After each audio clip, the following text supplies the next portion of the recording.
محبت میں آپ مزید استحکام حاصل کرنا چاہیں، آپ اس کا ذکر کثرت سے کرتے ہیں۔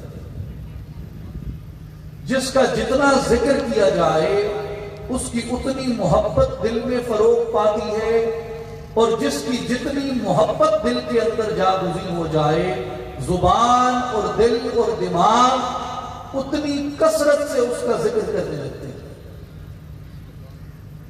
اور اس کے ذکر میں، اس کے بیان میں کوئی ایک پہلو آپ کے سامنے نمایاں نہیں ہوتا کہ یہی ایک ہی پہلو ہے جس کا ذکر یا جس کے ذکر کا تسلسل یا جس کے ذکر کی کثرت میرے دل کو جلا بخش سکتی ہے، بلکہ اس کی شخصیت کے، اس کے کردار کے، اس کے اخلاق کے، اس کے جلال اور اس کے جمال کے، اس کے آئینہ کمال کے، اس کے خط و خال کے، اور اس کی زندگی کا ہر پہلو اور ہر جہت اور ہر سمت اور ہر طرف آپ کے ذکر کا موضوع بن جاتا ہے۔ اور صحابہ کرام رضوان اللہ علیہم اجمعین کی اگر اس سمت اور اس طرف اور اس جہت کو آپ دیکھیں تو آپ کو احادیث مبارکہ کی کتب میں بکثرت یہ موضوع نظر آئے گا کہ صغار صحابہ، یعنی جب وہ چھوٹے تھے تو سرکار دو عالم صلی اللہ علیہ وسلم کا وصال ہو گیا، صغار صحابہ یا تابعین جو صحابہ کرام رضوان اللہ علیہم اجمعین کی خدمت میں حاضر ہوتے، ان کا اکثر سوال آپ کو ملے گا صحابہ کرام رضوان اللہ علیہم اجمعین سے کہ صفہ لی، کہ اے صحابی رسول ہمارے لیے سرکار دو عالم صلی اللہ علیہ وسلم کا حلیہ شریفہ بیان کیجیے، کہ سرکار کا چہرہ کیسا تھا، سرکار چلتے کیسے تھے، سرکار لباس کس طرح کا پہنتے تھے۔ یہ آپ کو بکثرت ان صغار صحابہ کرام کے اور تابعین کے سوالات ملیں گے جو وہ جلیل القدر صحابہ کرام سے کیا کرتے، جن کا وقت آقا دو عالم صلی اللہ علیہ وسلم کی مجلس اور صحبت اور زیارت میں گزرا ہوتا۔ ان عدلنا النبی صلی اللہ علیہ وآلہ وسلم، کہ ہمارے سامنے آقا دو عالم صلی اللہ علیہ وآلہ وسلم کی نعت بیان کریں، حضور کے حسن و جمال کا چرچا کریں، حضور علیہ السلام کے خط و خال کو بیان کریں، اور صحابہ یہ بھی، تابعین یہ بھی، فلاں صحابی کی صحبت میں بیٹھا یا ان کے حلقہ درس میں بیٹھا یا ان کی خدمت میں بیٹھا یا جہاں بیٹھ کے وہ اپنے پاس آنے والوں کو دین کے بارے میں، اسلام کے بارے میں، شریعت کے بارے میں، محبت مصطفیٰ صلی اللہ علیہ وآلہ وسلم کے بارے میں بیان کر رہے ہوتے، تو یاسف النبی صلی اللہ علیہ وآلہ وسلم، میں نے سنا کہ وہ سرکار دو عالم صلی اللہ علیہ وآلہ وسلم کے اوصاف کا ذکر کر رہے تھے، حضور علیہ السلام کے حسن و جمال اور حضور علیہ السلام کے خط و خال کا ذکر کر رہے تھے۔ صحیح مسلم میں سیدنا عمر بن العاص رضی اللہ تعالیٰ عنہ کے وقت وصال کی حدیث ہے کہ جب صحابہ کرام رضوان اللہ علیہم اجمعین ان کی خدمت میں حاضر ہوئے، ان کی بیمار پرسی کے لیے، ان کی تیمارداری کے لیے، تو آپ بآواز بلند رو رہے تھے، آہو بکا کر رہے تھے۔ تو ان سے پوچھا گیا کہ اے صحابی رسول، اے عمر بن العاص، آپ کیوں رو رہے ہیں؟ کیا غم ہے، کیا تکلیف ہے جس وجہ سے آپ کی آنکھوں سے اشک جاری ہیں اور آپ کی زبان سے ہم غم و اندوہ کی کیفیت کو سن رہے ہیں؟ تو آپ نے فرمایا کہ مجھے کوئی غم نہیں، مجھے کوئی دکھ نہیں، سوائے اس کے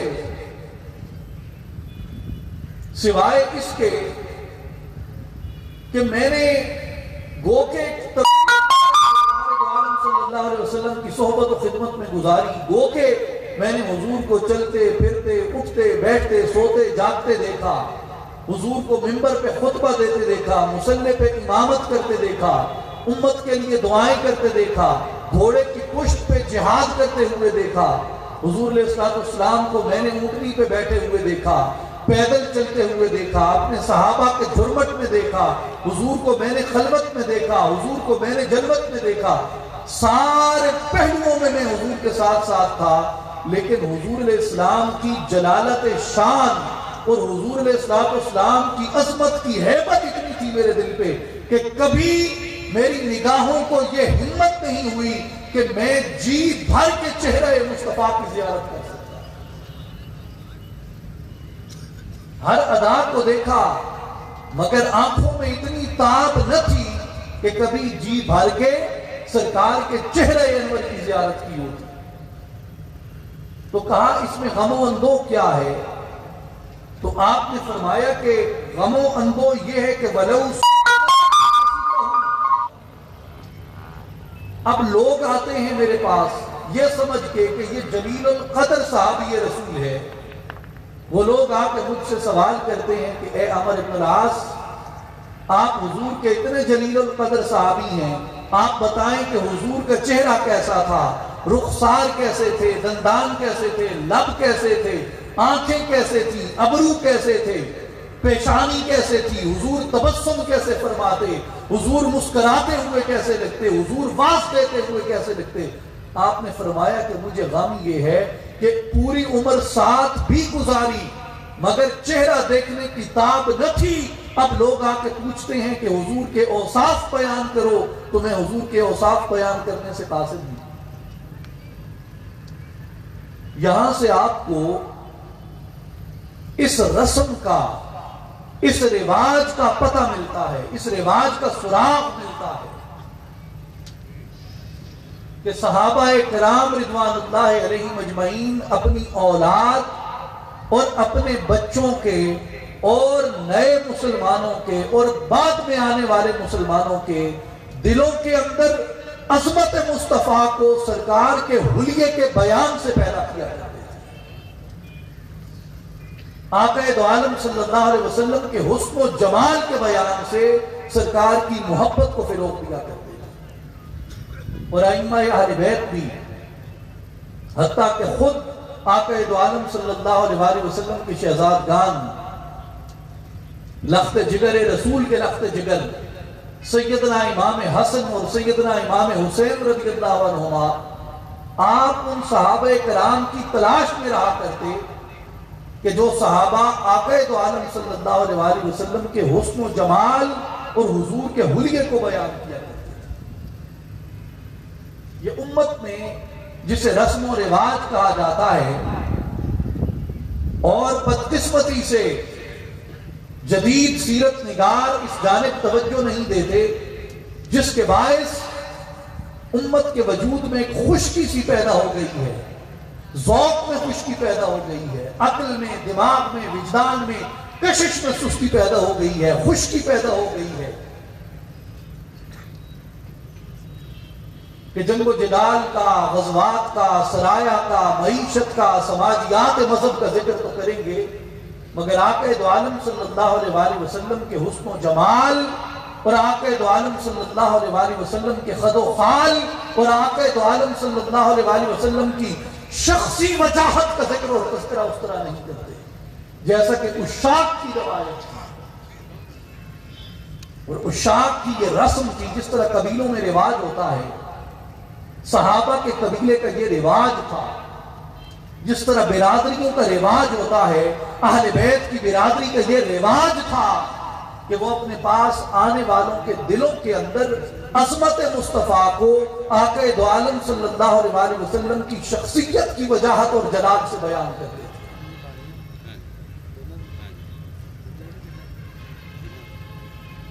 سیدنا امام حسن رضی اللہ تعالیٰ عنہ کی روایت ہے جسے امام طبرانی نے معجم الکبیر میں، امام بیہقی نے شعب الایمان میں، محی السنہ امام بغوی رحمۃ اللہ علیہ نے شرح السنہ میں اور امام ترمذی رحمۃ اللہ علیہ نے شمائل محمدیہ صلی اللہ علیہ وسلم میں بیان کیا کہ امام حسن ابن علی رضی اللہ عنہ بیان کرتے ہیں کہ سألت خالی ہند ابن ابی حالہ التمیمی وَكَانَ وَصَّافًا عَنْ حِلْيَةِ النَّبِيِّ صلی اللہ علیہ وسلم۔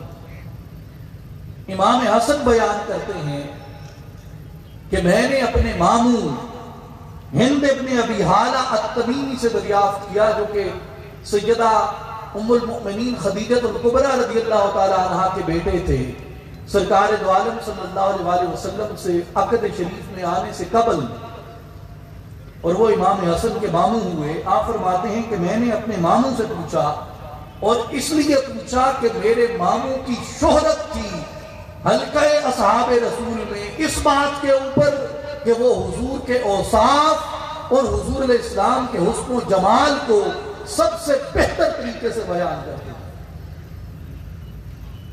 اور امام ابو نعیم الاصفہانی رحمۃ اللہ علیہ آپ دلائل النبوت میں بیان کرتے ہیں اسی حدیث کو بیان کرنے کے بعد کہ امام حسن کہتے ہیں کہ میں نے جب اپنے ماموں سے آقا دو عالم صلی اللہ علیہ وسلم کی شخصی شباہت اور شخصی جلالت اور شخصی وجاہت کو جب سنا تو کئی دن تک میں اسے اپنے دماغ میں محفوظ کرتا رہا اور میں نے کسی کے ساتھ اس کو بیان نہ کیا. اور ایک دن میں نے اپنے بھائی حسین ابن علی رضی اللہ عنہ کے سامنے بیان کیا کہ حسین، میں نے اپنے ماموں جان سے اپنے نانا جان صلی اللہ علیہ وآلہ وسلم کی شخصی وجاہت اور حسن و جمال کا تذکرہ سنا. تو امام حسین کہنے لگے بھائی جان، میں آپ سے کئی دن قبل سے یہ تذکرہ سن چکا ہوں، اور کئی مرتبہ میں نے اپنے والد گرامی امیر المؤمنین سیدنا علی ابن ابی طالب رضی اللہ تعالیٰ عنہ سے بھی آقا دو عالم صلی اللہ علیہ وآلہ وسلم کے حسن و جمال کا تذکرہ سنا.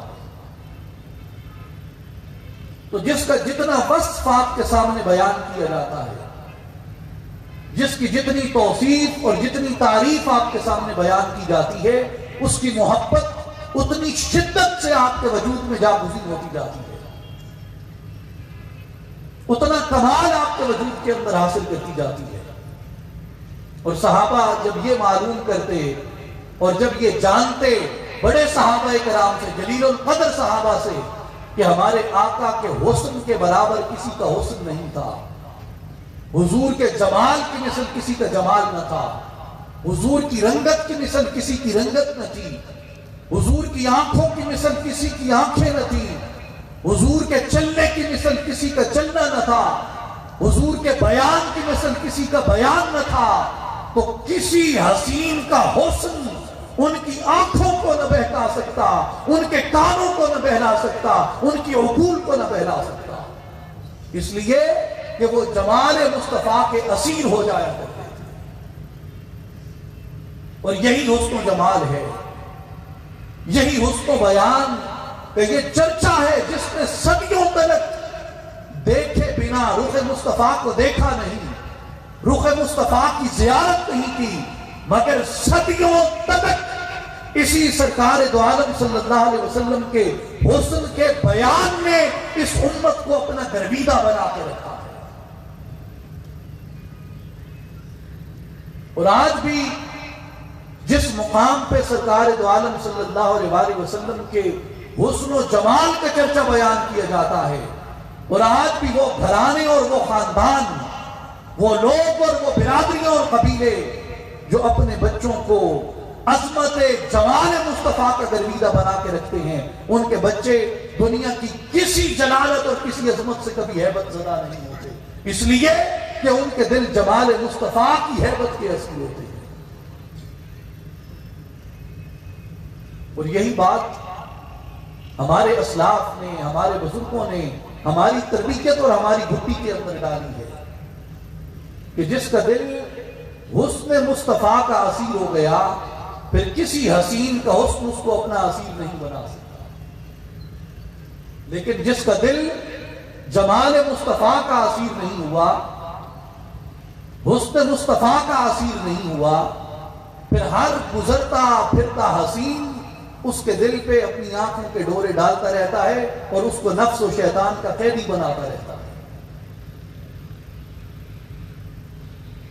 میں آپ سے کہتا ہوں، آپ سلام رضا کو دیکھیں، وہ شروع کہاں سے ہوتا ہے؟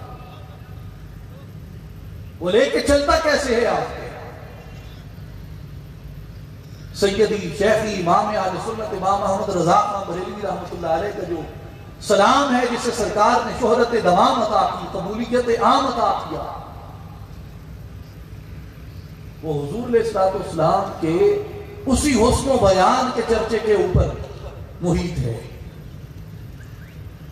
اور میں جب بھی امام حسن رضی اللہ تعالیٰ عنہ کی یہ روایت دیکھتا ہوں جو انہوں نے اپنے ماموں جان سے روایت کی ہے، مجھے کبھی کبھی یوں معلوم ہوتا ہے کہ اعلیٰ حضرت رحمت اللہ علیہ نے اسی حدیث کو سامنے رکھ کے اپنا یہ سلام مرتب فرمایا۔ میں اس کی چند مثالیں آپ کے سامنے پیش کرتا ہوں۔ وہ بیان کرتے ہوئے شروع کرتے ہیں، کان رسول اللہ صلی اللہ علیہ وسلم فخمن مفخمن، آقا دو عالم صلی اللہ علیہ وآلہ وسلم ذی شان تھے، معزز تھے، یطلأ وجہہ تلألؤ القمر لیلۃ البدر، کہ حضور علیہ السلام کا چہرہ ہم اس طرح دیکھا کرتے تھے اور آپ کا چہرہ اپنے اصحاب کے درمیان یوں جگمگاتا تھا جیسے 14ویں رات کا چاند اندھیری رات کو منور کر دیتا ہے۔ اور اس سے بھی برتر ایک تشبیہ سیدنا ابو ہریرہ رضی اللہ تعالیٰ عنہ نے جامع الترمذی میں امام ترمذی رحمۃ اللہ علیہ نے اس حدیث کو بیان کیا۔ وہ فرماتے ہیں کہ کأن الشمس تجری فی وجہہ، آقا دو عالم صلی اللہ علیہ وسلم کے چہرے اقدس کو جب ہم دیکھتے تو ہمیں یوں محسوس ہوتا کہ آفتاب اور سورج حضور کے چہرے انور میں اتر آیا، چاند سے منہ پہ تاباں درخشاں غرور، کہ آقا علیہ الصلوۃ والسلام کا وہ چہرہ جو چاند کی طرح دمکتا تھا اور چمکتا تھا، اس چہرے انور پہ درود و سلام ہو۔ اور آقا علیہ الصلوۃ والسلام کے پھر قد مبارک کا ذکر کرتے ہیں، اطول من المربوع واکثر من المشبب، کہ اگر کوئی چھوٹے قد کا آدمی ہوتا تو آقا دو عالم صلی اللہ علیہ وآلہ وسلم کا قد اس سے بڑا ہوتا تھا، اور اگر کوئی بہت طویل القامت آدمی آ جاتا تو اس کے سامنے آقا دو عالم صلی اللہ علیہ وسلم کا قد مبارک معتدل ہوتا تھا، یعنی نہ بہت طویل تھا اور نہ بہت چھوٹا تھا۔ اللہ تعالیٰ نے جس طرح آپ کی ہر صفت میں اعتدال کو رکھا تھا، اسی طرح مبارک نے بھی اعتدال کو رکھا تھا، معتدل تھا۔ طائران قدس جس کی ہیں قمریاں، اس صحیح سر قامت پہ لاکھوں سلام۔ اور پھر آقا دو عالم صلی اللہ علیہ وسلم کے سر اقدس کی تعریف بیان کرتے ہیں کہ حضور کا سر مبارک کیسا تھا، عظیم الہامہ، سر مبارک بڑا تھا جس کے آگے سرے سربراں خم رہیں، اس سرے تاج رفعت پہ لاکھوں سلام، کہ جیسا حضور کا سر تھا، حضور کے سر اقدس کی مثل کسی کا سر نہ تھا۔ اور حضور کے جو بال تھے راجل الشعر، خمیدہ بال تھے، بل کھاتے ہوئے بال تھے، وہ کرم کی گھٹا گھیسوئے مشک ساں لٹکائے ابر رحمت پہ لاکھوں سلام، کہ جس طرح جو بادل ہے، بادل بل کھاتے ہوئے ہوتا ہے، بادل خمیدہ ہوتا ہے، آپ فرماتے ہیں کہ اسی طرح سرکار دو عالم صلی اللہ علیہ وآلہ وسلم کے جو زلف مبارک تھی وہ ہمیشہ بل کھائے ہوئے تھی۔ ان فرقت عقیقتہ فرق و الا فلا، اگر آقا دو عالم صلی اللہ علیہ وآلہ وسلم اپنے سر اقدس کے بالوں کو، ادھر کے بالوں کو ادھر اور ادھر کے بالوں کو خود ہی ادھر فرما دیتے تو مانگ نمایاں ہو جاتی، لیکن اگر آپ بال مبارک سیدھے رکھتے تو پھر مانگ نمایاں نہ ہوتی، جب آپ چاہتے اس مانگ کو نمایاں فرما دیتے۔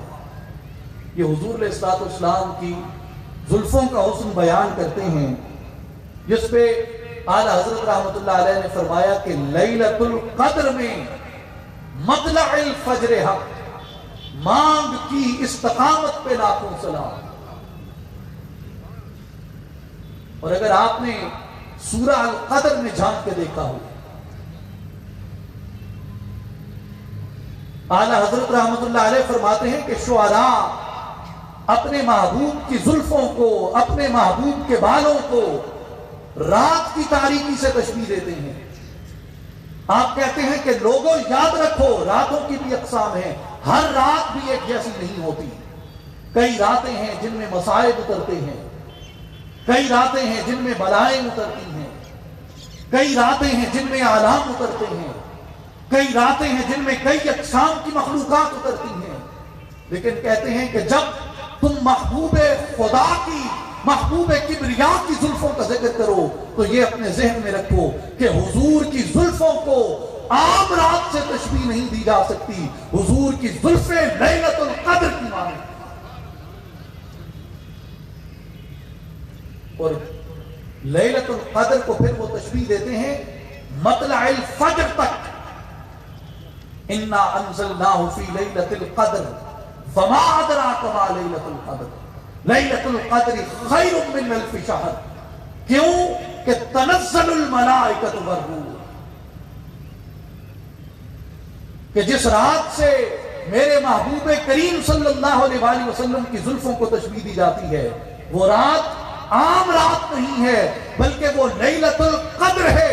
وہ رات ہے جس رات میں بلائیں اور وبائیں اور آلام اور مصائب نہیں اترتے، جس رات اللہ اپنے امر سے اپنے خاص ملائکہ اور روح کو اتارتا ہے زمین کی طرف. سلام ہی حتی مطلع الفجر، اور وہ سلامتی ہی سلامتی ہے یہاں تک کہ مطلع فجر ہو جائے. آپ فرماتے ہیں کہ تمہیں معلوم ہے کہ جب میں اپنے حبیب صلی اللہ علیہ وآلہ وسلم کی زلفوں کو لیلۃ القدر سے تشبیہ دیتا ہوں تو پھر مطلع فجر کیا ہے؟ وہ کہتے ہیں جب سرکار اپنے ادھر کے بال ادھر کر دیں، ادھر کے بال ادھر کر دیں، مانگ نکلنے کی وجہ سے حضور کے سر اقدس کی جلد نمایاں ہو جاتی ہے. حضور کے سر اقدس کی جلد یوں نمایاں ہوتی ہے جیسے لیلۃ القدر کے بعد صبح کا آفتاب طلوع ہوتا ہے.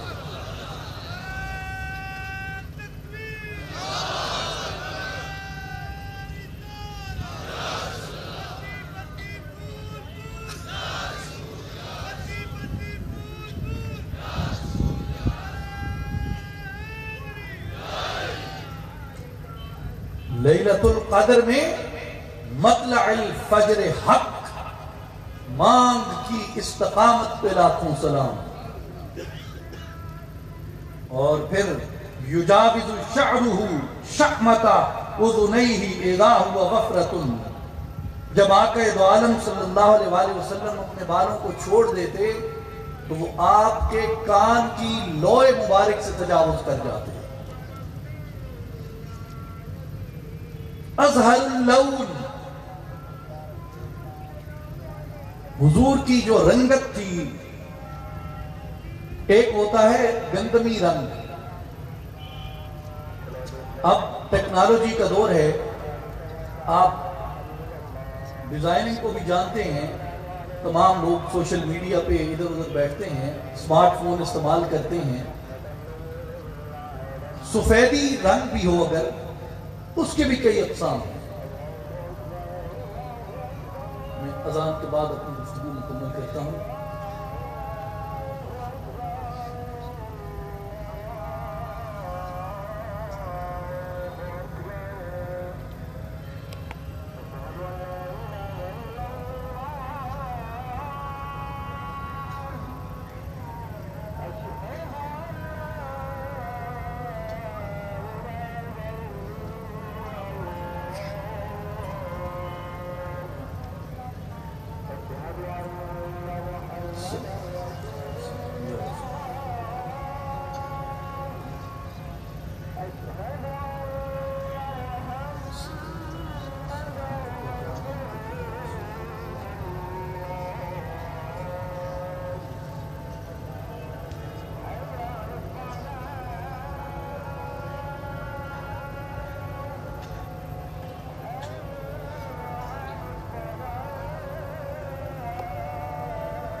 محمد رسول الله الدعوة التامة والصلاة القائمة آت محمد الوسيلة والفضيلة والدرجة الرفيعة وابعثه مقاما محمودا الذي وعدته وارزقنا شفاعته يوم القيامة إنك لا تخلف الميعاد.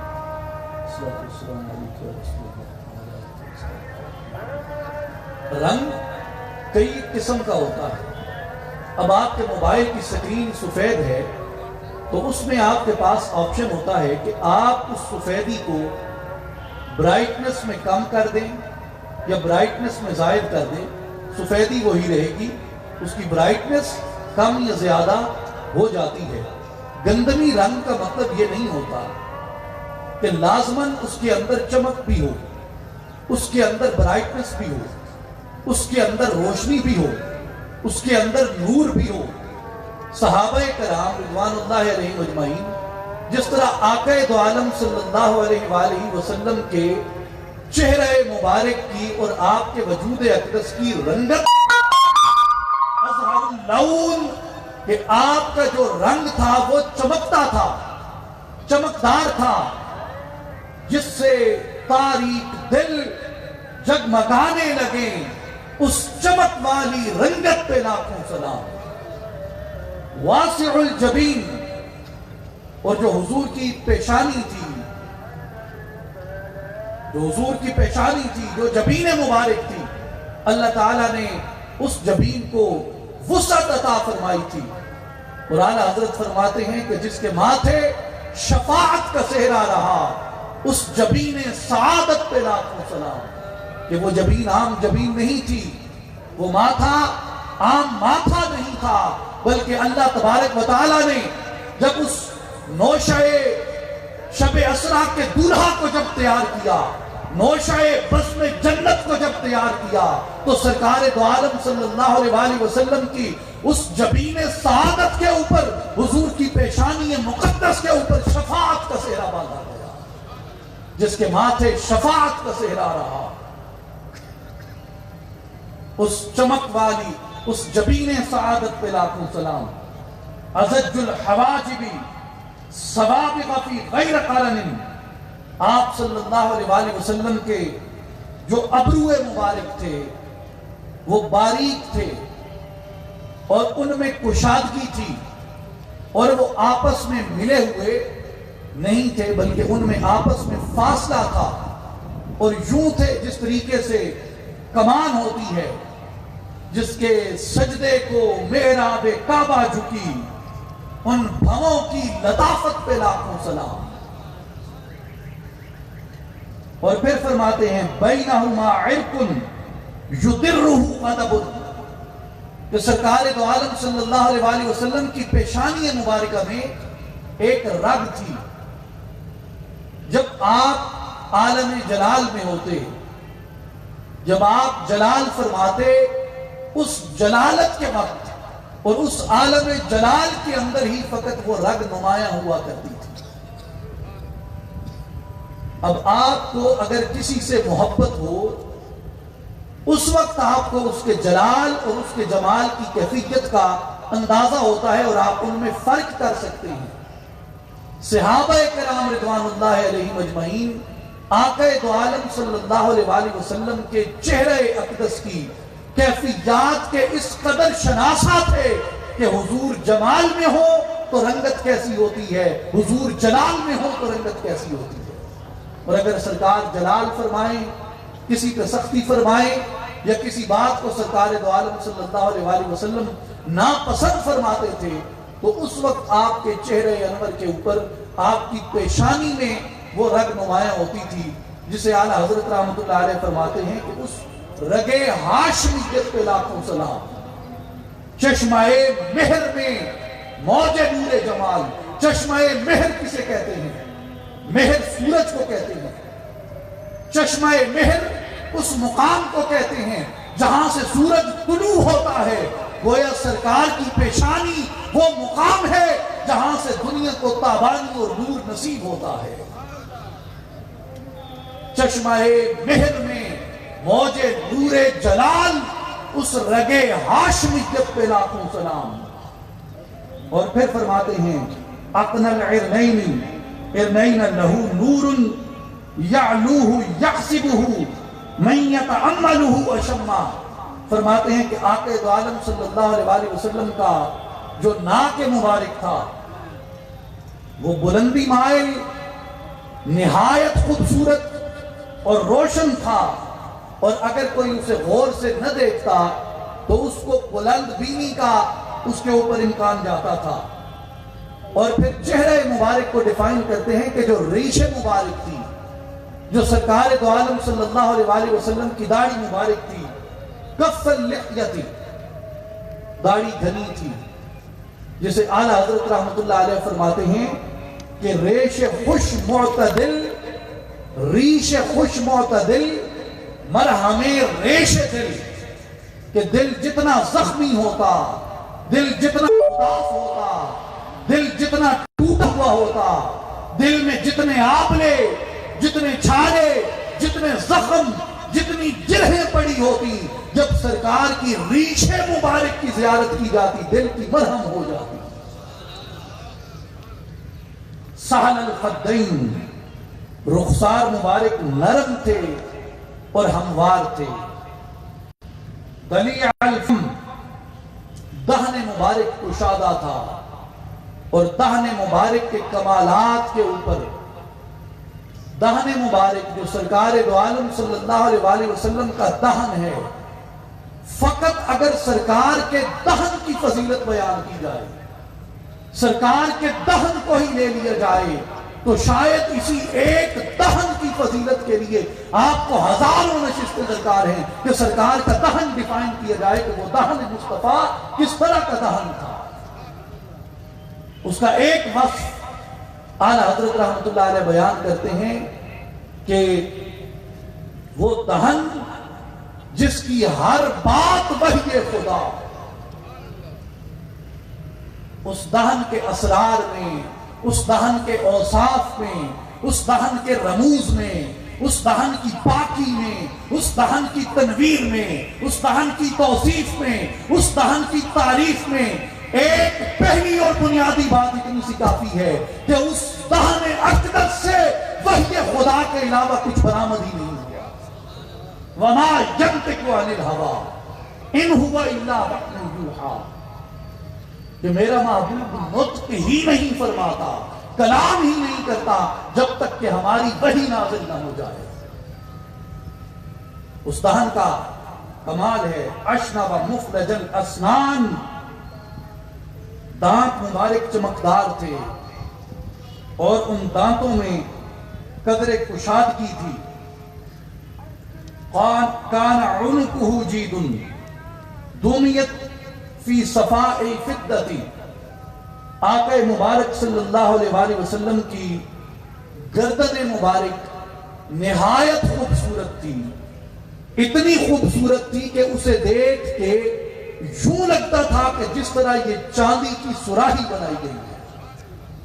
معتدل الخلق، اور تمام اعضائے مبارکہ، اعضائے شریفہ اعتدال کے اوپر اللہ تعالیٰ نے تخلیق فرمائے تھے. گردن اتنی چھوٹی بھی نہیں تھی کہ گردن کو چھوٹے ہونے کا نقص کہا جائے، اور اتنی طویل بھی نہیں تھی کہ اس کی طوالت نقص بن جاتی. اللہ تعالیٰ نے اس گردن کو جس طرح ایک صراف ایک معتدل سراہی چاندی کی تیار کرتا ہے، سرکار دو عالم صلی اللہ علیہ وسلم کی گردن مبارک کو اللہ تعالیٰ نے اس طرح تول کے پیدا فرمایا، اعتدال کے پیدا فرمایا. بادنا متماسک، جسم مبارک نہایت قوی تھا، مضبوط تھا.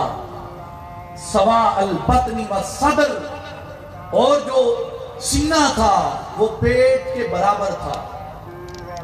یعنی ایسا نہیں تھا کہ سینہ مبارک اندر ہو اور پیٹ باہر نکل آئے، جو کہ انسان کی شخصیت کے اور انسان کے وقار کے بعض دفعہ منافی لگتا ہے، جسے ہم پنجابی میں کہتے ہیں کہ توند بڑی ہوئی ہے. فرماتے ہیں کہ سوا البطن والصدر، جو شکم تھا وہ صدر سے ملا ہوا تھا، جو سینہ تھا وہ بدن اقدس سے ملا ہوا تھا. بالکل اس طرح سیدھا اس کو دیکھ کے لگتا تھا. اس لیے اعلیٰ حضرت رحمت اللہ علیہ فرماتے ہیں کہ لوگوں غور کرو کہ جو اگر کسی کے پاس کسی چیز کی توفیر ہو، کوئی چیز وافر ہو جائے، کسی چیز کی فراوانی ہو جائے تو بندہ اس نعمت سے بھرپور فائدہ اٹھاتا ہے، بعض دفعہ قناعت ترک کر دیتا ہے. سرکار دو عالم صلی اللہ علیہ وسلم کی شخصیت مبارکہ، ذات گرامی وہ ذات ہے. آپ نے فرمایا کہ کل عالم کی چابیاں، دین و دنیا کی چابیاں میرے حوالے کر دی گئی ہیں، کل خزائن کے دروازے میرے اوپر منکشف کر دیے گئے ہیں. آپ کہتے ہیں کہ لوگوں غور کرو، اس کے باوجود بھی اللہ تعالیٰ نے جتنی نعمتوں کی کشادگی عطا فرمائی تھی اتنی ہی اللہ تعالیٰ نے سرکار کو قناعت عطا فرمائی تھی. کل جہاں ملک اور جو کی روٹی غذا، اس شکم کی قناعت پہ لاکھوں سلام. اس لیے کہا سوا البطن والصدر، جو شکم مبارک تھا وہ سینے سے باہر نہ تھا، سینہ اقدس سے زائد نہ تھا. عریض الصدر، اور جو سینہ تھا وہ کشادہ تھا. اس صدر کی صدارت پہ لاکھوں سلام، شرح صدر صدارت پہ لاکھوں سلام. عریض الصدر بعید ما بین المنکبین، اور اتنا کشادہ کہ دونوں کندھوں کے درمیان ایک مناسب فاصلہ تھا. ضخم الکرادیس، آقا دو عالم صلی اللہ علیہ وآلہ وسلم کے جو جوڑ تھے وہ مضبوط تھے. انوار المتجردی، اور وہ حصہ جو لباس سے باہر رہتا، چہرہ اقدس، پاؤں، ہاتھ، گردن کا حصہ، آپ کہتے ہیں کہ وہ حصہ جو لباس سے نمایاں ہوتا ہے وہ تمام کا تمام تاباں تھا، درخشاں تھا اور روشن تھا. اور فرماتے ہیں کہ آپ صلی اللہ علیہ وآلہ وسلم کے سینہ مبارک سے آپ کی ناف تک بالوں کی ایک لکیر تھی. جس طرح شمشیر ہوتی ہے اس طرح ایک لکیر تھی، اور اس لکیر کے سوا چھاتی مبارک پہ اور پیٹ مبارک پہ کسی بھی جگہ بال نہ تھے. یعنی سینہ اقدس کو اس اعتبار سے بھی اللہ تعالیٰ نے حسن و جمال عطا فرمایا تھا. اشعر الذراعین والمنکبین واعالی الصدر، البتہ دونوں کلائیوں، کندھوں اور سینہ مبارک کے اوپر والے حصے پہ کہیں کہیں بال موجود تھے سرکار کے جسم اقدس پہ. طویل الزندین، دونوں کلائیاں دراز تھیں، جس کو بارے دو عالم کی پرواہ نہیں. ایسے بازو کی قوت پہ لاکھوں سلام. رحب الراحتی سبت القصب، ہتھیلیاں کشادہ تھیں اور ہتھیلیوں کی پشت ہموار تھی. جس طرح آقا دو عالم صلی اللہ علیہ وآلہ وسلم کا شکم اقدس سینہ اقدس کے برابر تھا. اب اس سے یوں گمان ہوتا ہے کہ شاید کمزوری ہو، لیکن اگر آپ ہاتھوں کو دیکھیں تو اگر کمزوری ہو تو ہاتھوں کی ہڈیاں گوشت سے نمایاں ہو کے باہر نکل آتی ہیں. آپ کہتے ہیں کہ ایسی کیفیت نہیں تھی، بلکہ ہاتھوں کی پشت بھی برابر اور متوسط اور معتدل تھی. یوں تھی کہ دبلے ہونے کا امکان بھی نہ ہوتا اور فربا ہونے کا امکان بھی نہ ہوتا. شفن الکفین والقدمین، اور آپ کی دونوں ہتھیلیاں اور قدم مبارک سوکھے ہوئے بھی نہ تھے بلکہ گوشت سے بھرے ہوئے تھے. سائل الاطراف، ہاتھوں اور پاؤں دونوں کی انگلیاں نہ بہت چھوٹی تھی نہ بہت طویل تھی، بلکہ مناسب طور پہ طوالت رکھتی تھی. اور جو ہاتھوں کی انگلیاں تھیں ان کو اللہ نے کیا کمال عطا کیا تھا. یہ کمال کہ اگر انگلیاں اشارہ کرتی تو چاند دو ٹکڑے ہو جاتا، اگر انگلیاں اشارہ کرتی تو ڈوبتا سورج بھی واپس لوٹ آتا تھا. صاحب رجعت شمس و شق القمر، نائب دست قدرت پہ لاکھوں سلام. نور کے چشمے لہرائیں، ندیاں بہیں، انگلیوں کی کرامت پہ لاکھوں سلام.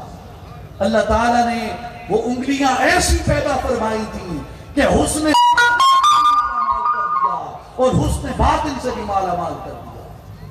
اور سورج اور چاند اور افلاک اور ستاروں کو سرکار دو عالم صلی اللہ علیہ وآلہ وسلم کی انگلیوں کے حسن کے سامنے تسخیر کر دیا تھا. خمسان الاخمسین مسیح القدمین ینبو عنہم الماء. آپ کے پاؤں مبارک کے تلوے قدرے گہرے تھے، قدم مبارک ہموار تھے، اس حال میں کہ ان پہ پاؤں نہیں ٹھہرتا تھا، پانی نہیں ٹھہرتا تھا. اذا زال قلعا یخطو تکفیا. جب آپ چلتے تو پوری قوت سے چلتے اور قدم مبارک کشادہ کر کے اٹھاتے. وَيَمْشِي هَوْنًا غَرِيعَ الْمِشْيَةِ. قدم عاجزی سے اٹھتا مگر کشادہ اٹھتا. قدم عاجزی سے اٹھتا مگر کشادہ اٹھتا.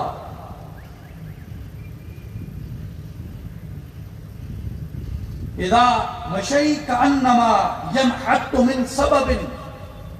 جب سرکار چلتے تو اس طرح معلوم ہوتا کہ آپ بلندی سے زمین کی طرف آ رہے ہیں. جب چلتے تو یوں محسوس ہوتا کہ قدم مبارک زمین کی طرف آ رہے ہیں. اور یہ استعارہ ہے اس بات کا کہ نور لاہوت کا تھا، جگمگایا ناسوت کے اندر، اس لیے چال میں اعتدال یہ رکھا کہ دیکھنے والوں کو محسوس ہو جائے کہ لاہوت سے ناسوت کی طرف آنے والا لاہوت نور اپنی اس مناسب چال سے، اس مناسب چال اور اپنی روانی سے لوگوں کے دلوں کو تسخیر کرتا جا رہا ہے. وَإِذَا الْتَفَتَ الْتَفَتَ جَمِيعًا. اور جو نگاہ مبارک کا کمال تھا کہ جب کسی کی طرف توجہ سے دیکھتے، جب کسی کو مخاطب کرتے تو سرکار پوری طرح اسی کی طرف متوجہ ہو جاتے. جس طرف اٹھ گئی دم میں دم آ گیا. اس نگاہ عنایت پہ لاکھوں سلام کہ جدھر دیکھتے پوری توجہ سے دیکھتے اور اس طرح دیکھتے کہ ایک تشنگی مٹ جاتی، ایک تشنگی پیدا ہو جاتی. نگاہ کا کمال یہ ہوتا ہے کہ تشنگی مٹا دے، اور نگاہ کا یہ بھی کمال ہوتا ہے کہ تشنگی کو پیدا کر دے. مٹتی کون سی تشنگی ہے؟ اور یاد رکھیں وہ نگاہ جو تشنگی مٹانے کی صلاحیت نہیں رکھتی وہ نگاہ دل نواز نہیں ہوتی. اور وہ نگاہ جو تشنگی بڑھانے کی صلاحیت نہیں رکھتی وہ بھی نگاہ دل نواز نہیں ہوتی. تشنگی دو اقسام کی ہوتی ہے. ایک تشنگی ہوتی ہے حسن کو دیکھنے کی، ایسا حسن دیکھنے کی کہ وہ دیکھ کے جی حسن پہ مطمئن ہو جائے کہ یہی تو حسن ہے جس کی مجھے تلاش ہے. سرکار دو عالم صلی اللہ علیہ وآلہ وسلم جس کی طرف نظر مبارک فرماتے تھے اس کے دل کو اطمینان ہو جاتا کہ یہی حسن ہے جو کل جہان کے حسن کا منبع بنا دیا اللہ.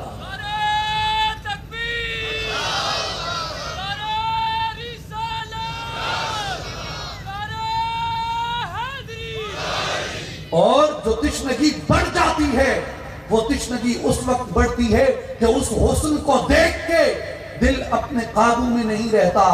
دل ہزار ہاں مرتبہ اس حسن پہ فدا ہو جاتا ہے اور بار بار بتکرار ہزار ہاں بار اس حسن کو دیکھنے کی تشنگی پیدا کرتا رہتا ہے. پھر جیسے جیسے نگاہ اٹھتی رہتی ہے اس حسن کو بار بار دیکھنے کی تشنگی بڑھتی چلی جاتی ہے. اور یہ طلب کی نشانی ہے کہ طلب کے اندر تشنگی ہو. عرفی شرازی کہتے ہیں کہ زنقص تشن لبیداں باطل خیش مناز. زنقص تشن لبیداں باطل خیش مناز. دلت فریب کرز جلوائے سراب نخورد. عرفی کہتے ہیں یہ اہل رمز اس بات کو سمجھیں گے، اہل سخن اس بات کو سمجھیں گے کہ یہ تشنگی کا کمال نہیں بلکہ تشنگی کا نقص ہے کہ تجھے سراب سمندر نظر نہ آئے. تجھے مجاز میں اگر حقیقت کا جلوہ نظر نہ آئے تو یہ تیری تشنگی کا نقص ہے، تیری تشنگی کا کمال نہیں ہے۔ تشنگی ہے ہی وہ جو تیرے سامنے جلوے کو حجاب کے اندر بھی مستور نہیں رہنے دیتی، بلکہ اس کو شناخت کرتی رہتی ہے۔ اور پھر خافضت طرف، حضور نیچی نگاہ والے تھے۔ نظرہ الی الارض اطول من نظرہ الی السماء، آپ صلی اللہ علیہ وآلہ وسلم گو کہ اللہ نے رفعت عطا فرمائی، اتنی رفعت عطا فرمائی کہ اس رفعت کی حد نہیں۔ رہبر عالم بالاست خیال قدیار، اتنی رفعت عطا فرمائی کہ اگر میں اپنے حبیب کے قد کو دیکھنے لگوں، رہبر عالم بالاست خیال قدیار، میرے حبیب کی رفعت اتنی ہے، بلندی اتنی ہے کہ میں اگر یوں نیچے کھڑے ہو کے اپنے حبیب کی طرف نگاہ اٹھاؤں تو حبیب کے قد کو دیکھتے دیکھتے دیکھتے دیکھتے میری نگاہیں عالم بالا میں جا پہنچتی ہیں۔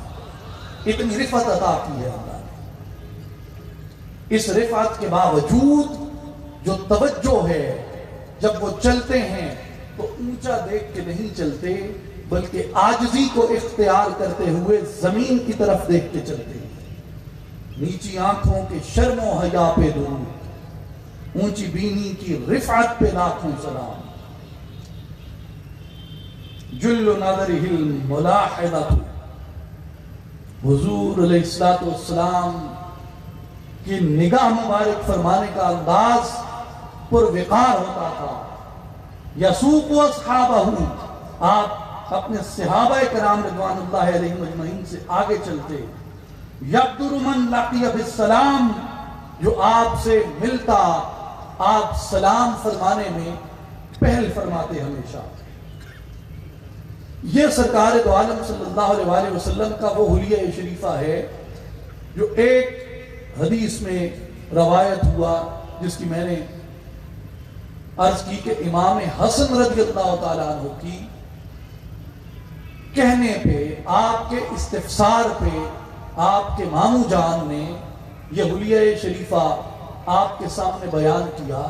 اب اس میں نقطہ بنیادی وہی ہے کہ جب سرکار دو عالم صلی اللہ علیہ وآلہ وسلم نے وصال فرمایا، سیدنا امام حسن رضی اللہ تعالیٰ عنہ، آپ کی عمر مبارک صغیر تھی، چھوٹی تھی، اس لیے جتنے صغار صحابہ تھے اور جو تابعین تھے جنہوں نے سرکار کی زیارت نہیں کی تھی، وہ جس بھی جلیل القدر صحابی سے ملتے ان سے سرکار دو عالم صلی اللہ علیہ وسلم کا حلیہ سنا کرتے تھے، حسن و جمال کا ذکر اور حسن و جمال کا تذکرہ سنا کرتے تھے، اس لیے کہ وہ محبت ان کے دلوں کے اندر جاگزیں ہو جائے اور وہ محبت ان کے دلوں کے اندر پیدا ہو جائے۔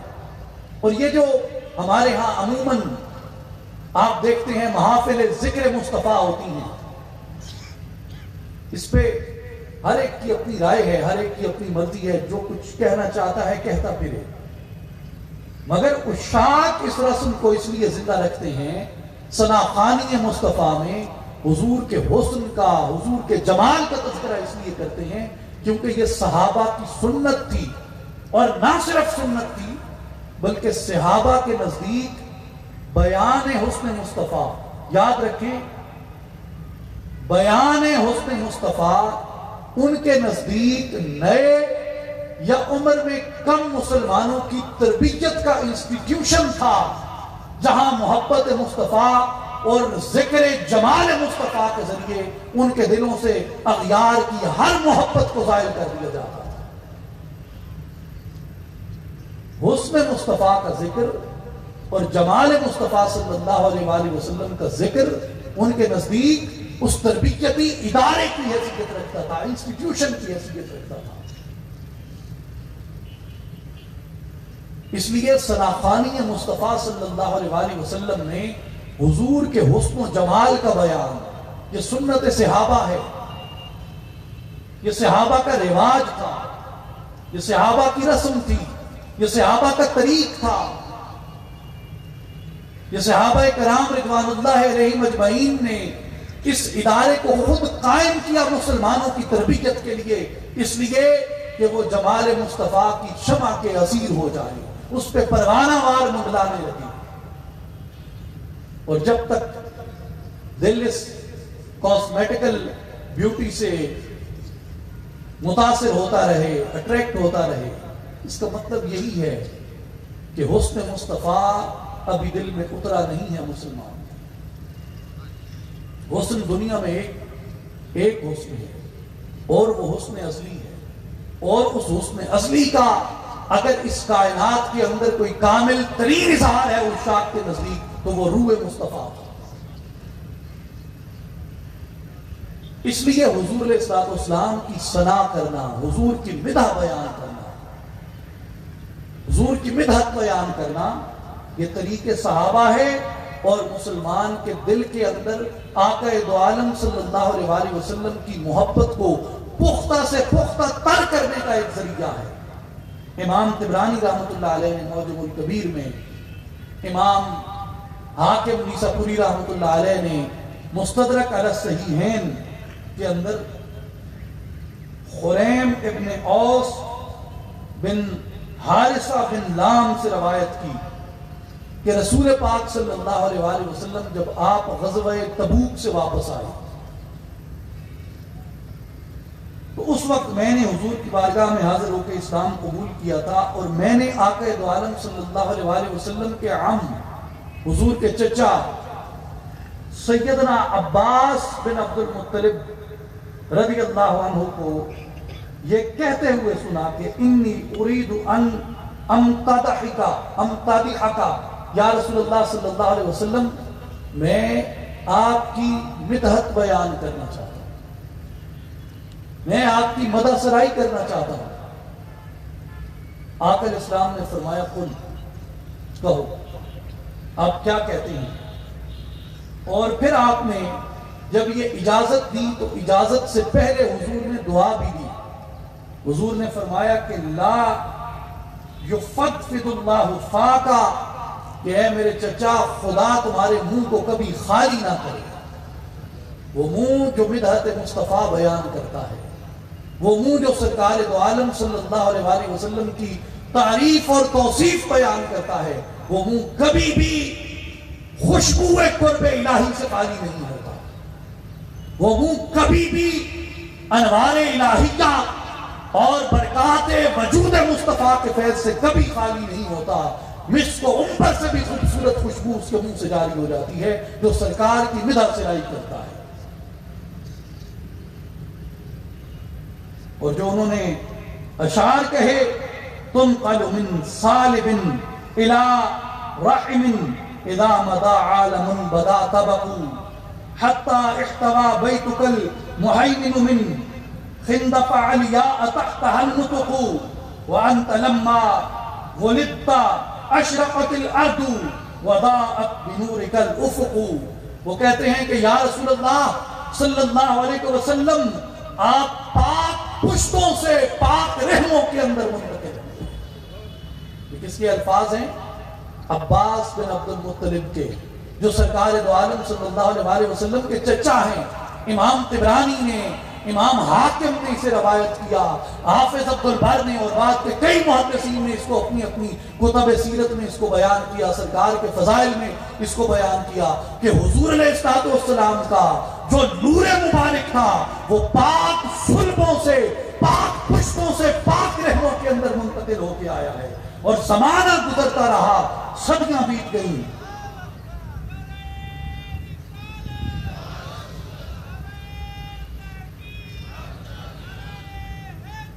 حتی احتوى بیتک المہیمن من خندق علیاء تحتها النطق، کہ یہاں تک کہ آپ کی شرافت جو آپ کے فضل و کمال پر شاہد ہے وہ غالب آ گئی بڑے بڑے خاندانوں پر، کہ یا رسول اللہ باقی جتنے بھی خاندان ہیں آپ کے شرف کی وجہ سے آپ کے خاندان سے کمتر درجہ رکھتے ہیں۔ وَأَنْتَ لَمَّا وَلِدْتَ أَشْرَقَتِ الْأَرْضِ وَضَاءَتْ بِنُورِكَ الْأُفُقُ، جب آپ کی ولادت با سعادت ہوئی تو یا رسول اللہ صلی اللہ علیہ وسلم آپ کی ولادت باسعادت کی برکت سے زمین اور آسمان کو اللہ تعالیٰ نے روشن فرما دیا تھا. اور یہ سرکار دو عالم صلی اللہ علیہ وسلم کے اپنے الفاظ مبارک بھی ہیں جنہیں امام احمد ابن حنبل رضی اللہ عنہ آپ نے روایت فرمایا کہ سرکار دو عالم صلی اللہ علیہ وسلم نے فرمایا، ارباز ابن ساریہ سلمی کی روایت ہے، آپ فرماتے ہیں کہ آقا دو عالم صلی اللہ علیہ وسلم نے فرمایا، میں اللہ تبارک و تعالیٰ کے ہاں ام الکتاب یعنی لوح محفوظ پہ اس وقت بھی خاتم النبیین تھا جب آدم علیہ السلام ابھی اپنے خمیر سے گزر رہے تھے. قرآن قریب میں تم لوگوں کو اس کی تعبیر بتاؤں گا. اور حضور نے فرمایا، دعوت ابی ابراہیم و بشارت عیسیٰ قومہ، لوگوں میں وہ ہوں جس کی دعا ابراہیم نے کی، میں وہ ہوں جس کی بشارت عیسیٰ نے دی. وَرُؤْيَا أُمِّ الَّتِي رَأَتْ أَنَّهُ خَرَجَ مِنْهَا نُورٌ، اور میں وہ ہوں کہ میری ماں نے خواب دیکھا، یعنی سرکار کہتے ہیں کہ میری والدہ سیدہ آمنہ سلام اللہ علیہ نے یہ خواب دیکھا، أَنَّهُ خَرَجَ مِنْهَا نُورٌ، کہ ان کے وجود اقدس سے ایک نور ظاہر ہوتا ہے. اضاءت لَهُ قصور الشام، جس نور کی برکت سے انہوں نے شام کے محلات کو بھی منور دیکھا تھا.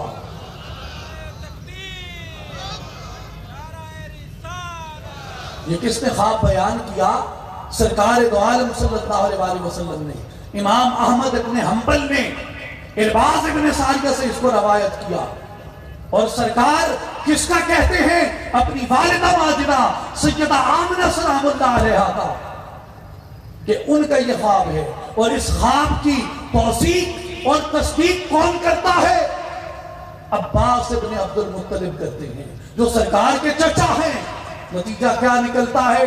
نتیجہ یہ نکلتا ہے کہ بنو ہاشم کی، قریش کی یہ مشہور روایت تھی جو سینہ بسینہ پشت پشت حتیٰ کہ سرکار کی والدہ تک بھی آئی کہ یہ وہ نور ہے جو نور جب اس دنیا میں ظہور فرمائے گا تو اس کی برکت سے اللہ زمین و آسمان کو روشن فرما دے گا.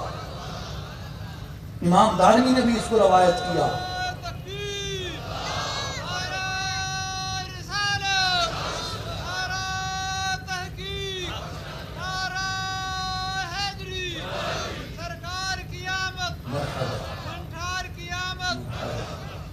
امام دارمی نے اس کو بیان کیا اپنی سنن کے اندر کہ سیدہ آمنہ سلام اللہ علیہ آپ روایت فرماتی ہیں، آپ کہتی ہیں کہ انی رأیت حین خرج منی تعنی نورا اضاءت منہ قصور الشام، میں نے دیکھا کہ مجھ سے ایسا نور نکلا ہے جس نور کی ضیاء نے، جس نور کی روشنی نے قصور شام کو بھی منور کر دیا. سرکار دو عالم صلی اللہ علیہ وسلم کا حسن بیان کرنا، سرکار دو عالم صلی اللہ علیہ وسلم کے فضائل بیان کرنا، سرکار دو عالم صلی اللہ علیہ وسلم کی اس فضیلت کا ذکر کرنا جو اللہ تعالیٰ نے فقط آپ ہی کی ذات اقدس کو جو حسن جو فضائل عطا کیے، یہ مومن کے ایمان کو اور تقویت عطا کرتا ہے. یاد رکھو مسلمانوں، آج سماجیات مذہب کے نام پہ، سیاسیات مذہب کے نام پہ، معاشیات مذہب کے نام پہ آپ کو سیرت پہ بڑے بڑے کتب ملیں گی، بڑے بڑے لیکچرز ملیں گے، خطبات ملیں گے، باتیں ملیں گی. اس میں کوئی شک نہیں کہ پرامن سماج دین اسلام ہی تشکیل دیتا ہے. عدل پہ مبنی سیاست اور عدل پہ مبنی معیشت دین اسلام ہی تشکیل دیتا ہے سیرت مصطفیٰ صلی اللہ علیہ وسلم کی روشنی میں. مگر یاد رکھو، ہم سرکار دو عالم صلی اللہ علیہ وسلم کے فقط سیاسی پیروکار ہی نہیں ہے، یہ امت فقط سرکار کی سیاسی امت ہی نہیں ہے، یہ امت اس بات پہ یقین رکھتی ہے کہ اللہ تبارک و تعالیٰ نے وہ تمام کمالات، وہ چاہے کمالات باطنی تھے یا کمالات ظاہری تھے، حسن ظاہر تھا یا حسن باطن تھا، جو جتنے نبیوں کو عطا کیا تھا، ان تمام خوبیوں اور ان تمام فضائل کا منبع میرے مصطفیٰ کی ذات کو بنا دیا تھا۔ ہم حضور علیہ السلام کے شمائل اور فضائل کے اول نصیر ہوتے ہیں، اس کے بعد ہمارے اوپر نظام سیاست کے قیام کی جدوجہد کی ذمہ داری عائد ہوتی ہے۔ جو دل اسیر جمال مصطفیٰ نہیں، اسیر فضیلت مصطفیٰ نہیں، اس کی بیماری ختم نہیں ہوتی۔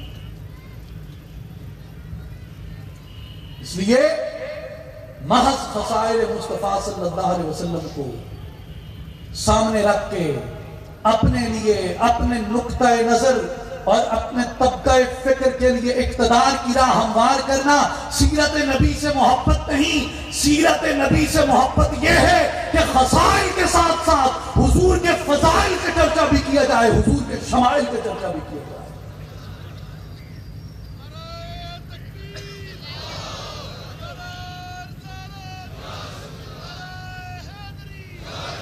سخنے نگفتنی را چکلندران گفتن فاہم من فاہم۔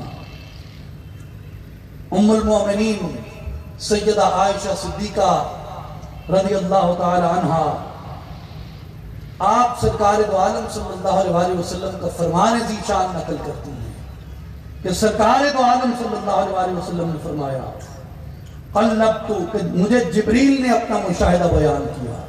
حضور کہتے ہیں مجھے جبریل امین نے اپنا مشاہدہ بیان کیا۔ قلبت مشارق الارض و مغاربها فلم اجد رجلا افضل من محمد صلی اللہ علیہ وسلم ولم ار بیتا افضل من بیت بنی ہاشم۔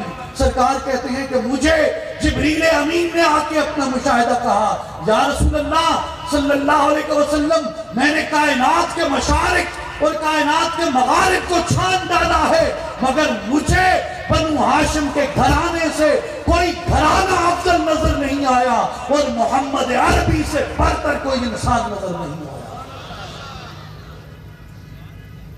اور امیر المومنین، امیر المشارق والمغارب، اسد اللہ الغالب، علی ابن ابی طالب رضی اللہ تعالیٰ عنہ، آپ روایت کرتے ہیں، امام احمد نے، امام حاکم نے، امام بہقی نے، امام ترمذی نے، سب محدثین نے اس کو روایت کیا۔ حضرت علی رضی اللہ عنہ فرماتے ہیں لم ارى قبلہ ولا بعدہ مثلہ، کہ میں نے حسین دیکھے سرکار کے علاوہ، مگر لوگوں یاد رکھو سرکار کی مثل حسن نہ سرکار سے پہلے پیدا ہوا نہ سرکار کے بعد پیدا ہوگا۔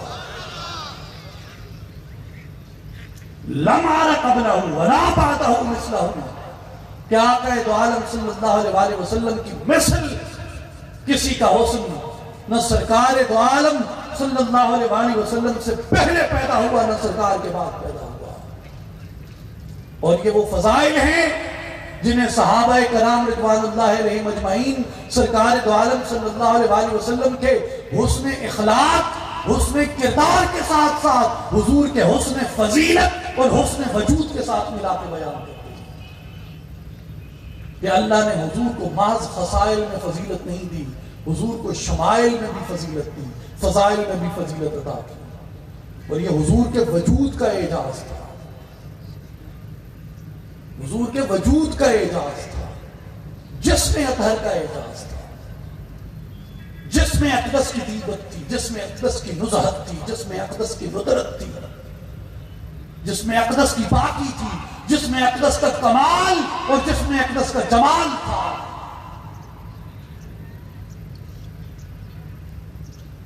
کون سا وجود ایسا ہے جس کے اوپر اتنی گواہیاں، اتنی شہادتیں، اتنا ایویڈنس صحابہ کرام رضوان اللہ علیہم اجمعین نے جمع کر دیا؟ اور وہ کون لوگ تھے؟ وہ شرفاء عرب تھے، عمراء عرب تھے۔ وہ کسی کی توصیف یا تعریف ایسے بیان نہ کرتے تھے یہ حسن مصطفیٰ کا اعجاز تھا اور حضور علیہ الصلوۃ والسلام کے وجود اقدس کا اعجاز بھی تھا، جس نے انہیں اپنا گرویدہ بنا لیا کہ اس کے بعد کسی دولت مند کی دولت، کسی صاحب ثروت کی ثروت اور کسی حسین کا حسن ان کے دلوں کو اپنی جانب کھینچ نہ سکا۔ صحیح مسلم میں امام مسلم رحمۃ اللہ علیہ نے انس بن مالک رضی اللہ تعالیٰ عنہ سے روایت کی، وہ کہتے ہیں کہ ما شممت عنبرا قط ولا مسکا ولا شیئا اطیب من ریح رسول اللہ صلی اللہ علیہ وسلم۔ وہ فرماتے ہیں کہ میں نے کسی عنبر کو، کستوری کو، کسی اور چیز کو نہیں سونگھا جس کی خوشبو سرکار دو عالم صلی اللہ علیہ وسلم کی خوشبو سے زیادہ بہتر ہے۔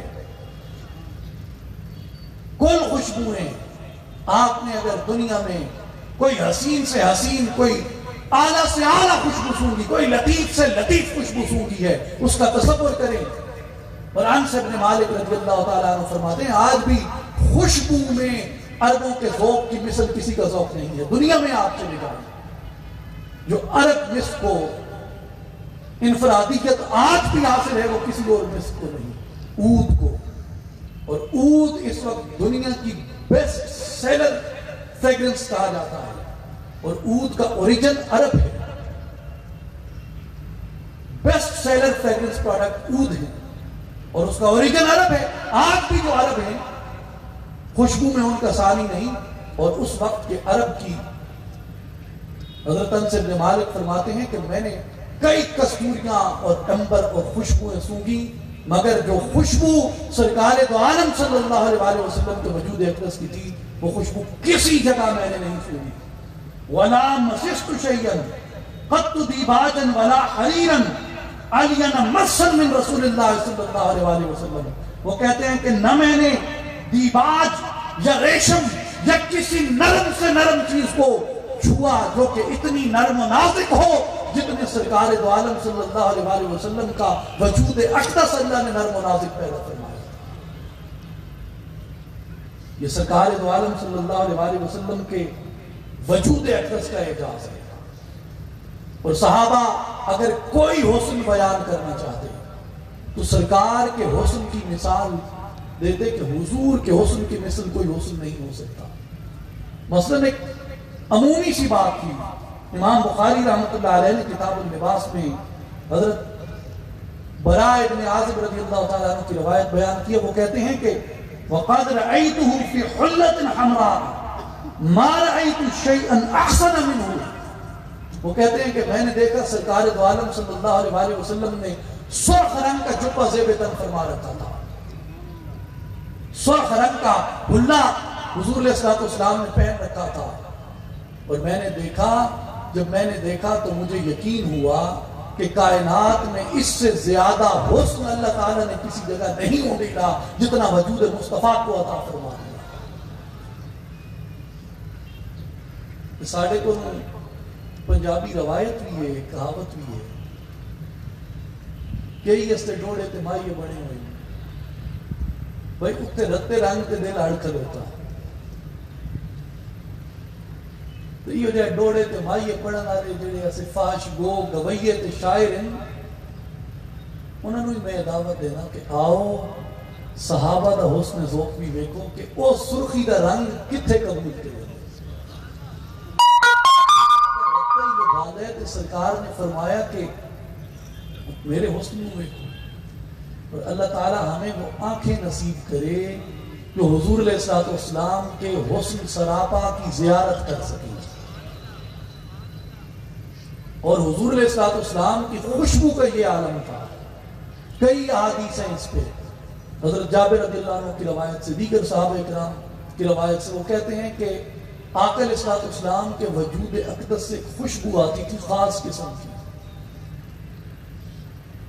اور جو کوئی بھی پیچھے رہ جاتا یا آتا کہ حضور کو تلاش کروں، مسجد نبوی میں بھی نہیں ہے، اپنے حجرے میں بھی نہیں ہے، تو سرکار کہاں تشریف لے گئے؟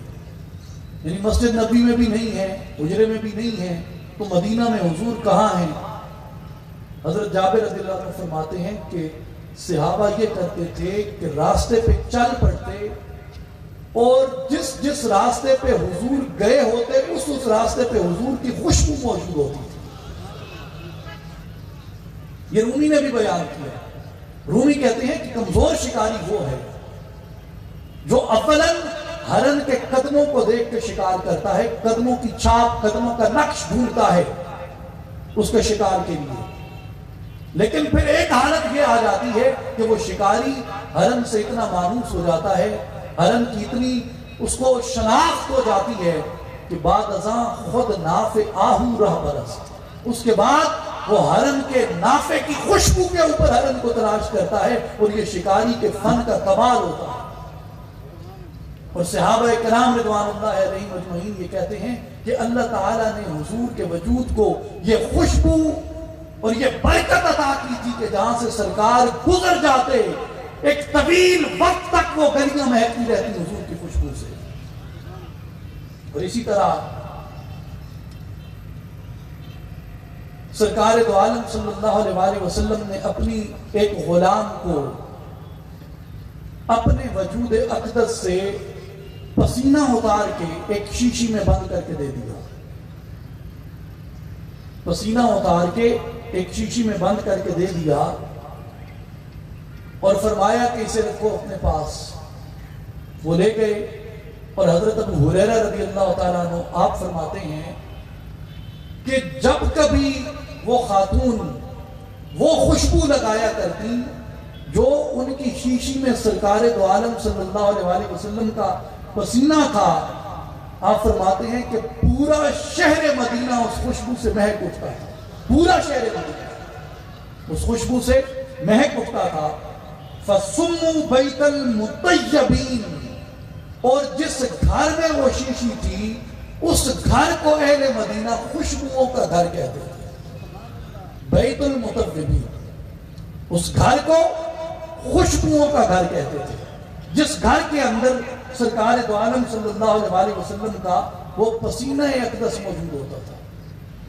میرے مسلمان بھائیوں، میں اپنی گفتگو کو بہت طوالت دے گیا ہوں، آپ کو بہت انتظار کرا بیٹھا ہوں، مگر میں اختتام اس بات پہ کرنا چاہتا ہوں کہ جو عشاق ہیں جن کے سینے محبت مصطفیٰ صلی اللہ علیہ وآلہ وسلم سے روشن ہوتے ہیں، وہ لوگ سرکار دو عالم صلی اللہ علیہ وآلہ وسلم کی کسی ایک صفت کی وجہ سے حضور سے محبت نہیں کرتے کہ وہ محض فضائل کو دیکھتے ہوں، یا وہ محض شمائل کو دیکھتے ہوں، یا وہ محض فضائل کو دیکھتے ہوں. وہ سرکار دو عالم صلی اللہ علیہ وآلہ وسلم کے کردار، حضور کی عدالت، حضور کی ریاست اور حضور کے طریقے دنیاوی سے بھی سبق حاصل کرتے ہیں. مگر جتنے بھی انصار و مہاجرین صحابہ کرام رضوان اللہ علیہم اجمعین تھے، وہ اولاً حضور علیہ السلام کے فضائل اور شمائل کے حسن کے اسیر تھے. اور میں جو بات کہہ رہا ہوں اس کا ایک تناظر ہے، اس کا ایک کانٹیکسٹ ہے، اور وہ ایک خاص تناظر جب عشق سے خالی خشکی اس میں آ جاتی ہے تو رومی بھی کہتا ہے کہ خشک مغزو، خشک تارو، خشک پوست، از کجامی آیدین آواز دوست. آواز دوست خشکی سے زائل ہو جاتی ہے، آواز دوست خشکی سے ختم ہو جاتی ہے، آواز دوست خشکی سے جاتی رہتی ہے. اس کے لیے ضروری ہے کہ وجود کے اندر محبت مصطفیٰ کی تازگی کو پیدا کیا جائے، حضور کے فضائل کا اعتراف کیا جائے، حضور کے شمائل کا اعتراف کیا جائے. اللہ نے حضور کے لعاب دہن کو جو اجازت عطا کیا، حضور کے پسینہ مبارک کو جو اجازت عطا کیا، حضور کے بول و براز کو جو پاکی و طیبت عطا کیا، اللہ تعالیٰ نے حضور کے بالوں کو جو حسن عطا کیا، حضور کی آنکھوں کو جو حسن عطا کیا، حضور کے لب و رخسار کو جو حسن عطا کیا، حضور کے ہاتھوں کو جو کرامات، حضور کی انگلیوں کو جو معجزات عطا کیے، حضور کی زبان کو جو شیرینی عطا کی، حضور کے قدموں کو جو اعجاز عطا کیا، حضور کے قلب اطہر کو اللہ تعالیٰ نے جو نورانیت عطا کی، حضور علیہ السلام کے وجود کو اللہ نے جو فضیلتیں عطا کی، حضور کی روح مبارک کو جو فضیلتیں عطا کی، حضور کے نور مبارک کو جو فضیلتیں عطا کی، وہ فضیلتیں جو بعثت مصطفی کے بعد نمودار ہوئی، وہ فضیلتیں جو وفات مصطفی کے بعد نمودار ہوئی، اور وہ فضیلتیں جو ولادت مصطفی کے بعد ظہور پذیر ہوئی، وہ فضیلتیں جو ولادت مصطفیٰ سے قبل ظہور پذیر ہوئی، وہ فضیلتیں جو بطن آمنہ میں ظہور پذیر ہوئی، جو صلب عبداللہ میں ظہور پذیر ہوئی، جو صلب عبد المطلب میں ظہور پذیر ہوئی، جو صلب ہاشم میں، جو صلب اسماعیل و ابراہیم میں ظہور پذیر ہوئی، اور سرکار کی وہ فضیلتیں جو وجود آدم کو خمیر میں لانے سے قبل اللہ نے عطا کی، اور سرکار کی وہ فضیلتیں جو ملائک کو، جن و بشر کو پیدا کرنے سے بھی پہلے حضور کو عطا کی، اور وہ فضیلتیں جو ابھی زمین و آسمان اور کائنات کو پیدا ہی نہ کیا، جب اس وقت بھی نور مصطفیٰ کو اللہ نے وہ فضیلتیں عطا کی، جب تک ان فضیلتوں کا اعتراف اور ادراک اور افہام اور عشق و محبت مسلمان کے سینے میں اتر نہیں جاتی، تب تک مسلمان کا ایمان تکمیل پہ بھی نہیں پہنچتا۔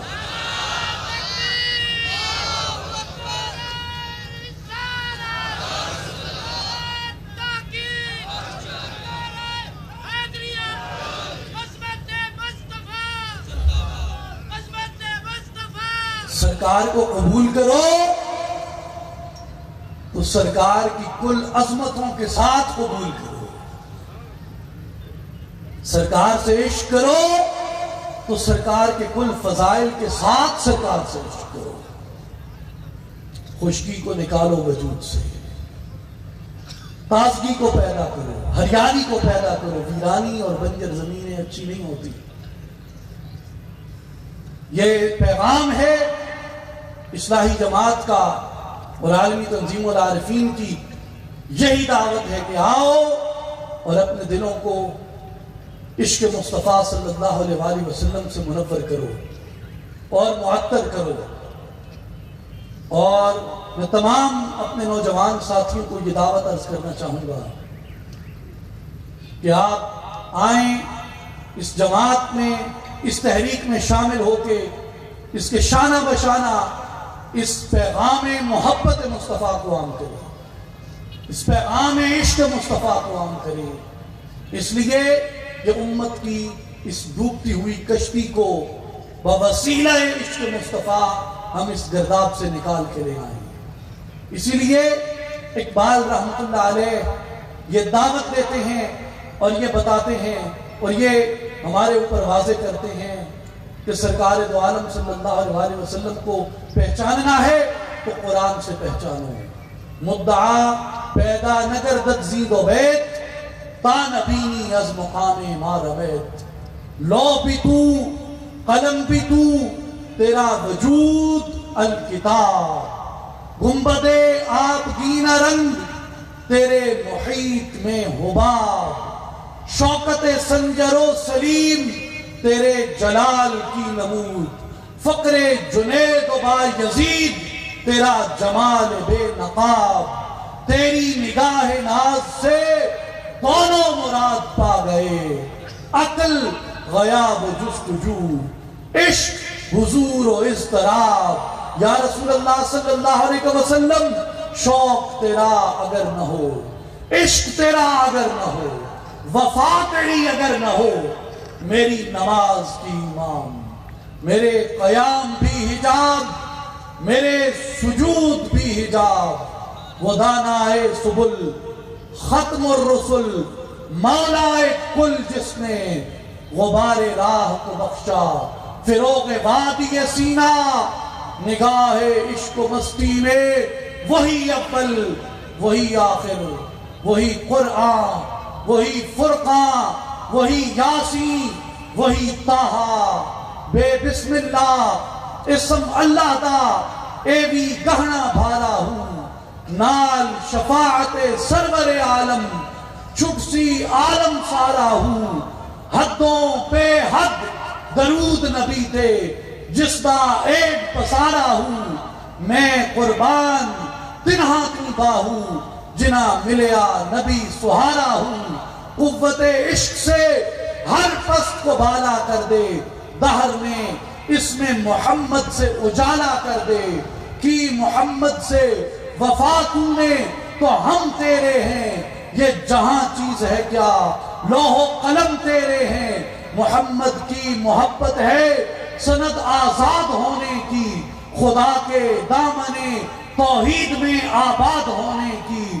محمد کی غلامی دین حق کی شرط اول ہے، اسی میں ہو اگر خامی تو سب کچھ نامکمل ہے۔ مقام خیش اگر خواہی دری دیر، بحق دل بند براہ مصطفیٰ رو، بمصطفیٰ برساں خیش را کہ دی ہماؤس اگر باؤ نہ رسیدی تمام بھولا بیست۔ مسلمان آن فقیر گج کلاہے رمید از سینہ او سوز آہے، دلش نالد چرا نالد نداند، نگاہ یا رسول اللہ نگاہ، نگاہ یا رسول اللہ نگاہ، نگاہ یا رسول اللہ نگاہ۔ یا رسول اللہ انظر حالنا، یا حبیب اللہ اسمع قالنا، اننا فی بحر غم مغرق، خذ یدینا سہل لنا اشکالنا۔ غریبم یا رسول اللہ غریبم، ندارم در جہاں جز تو حبیبم، مرض دارم زعسیاں لا دوائے، مگر الطاف تو باشد طبیبم۔ بری نازم کہ ہستم امت تو، گنہگارم ولیکن خوش نصیبم، گنہگارم ولیکن خوش نصیبم۔ وآخر دعوانا ان الحمدللہ رب العالمین۔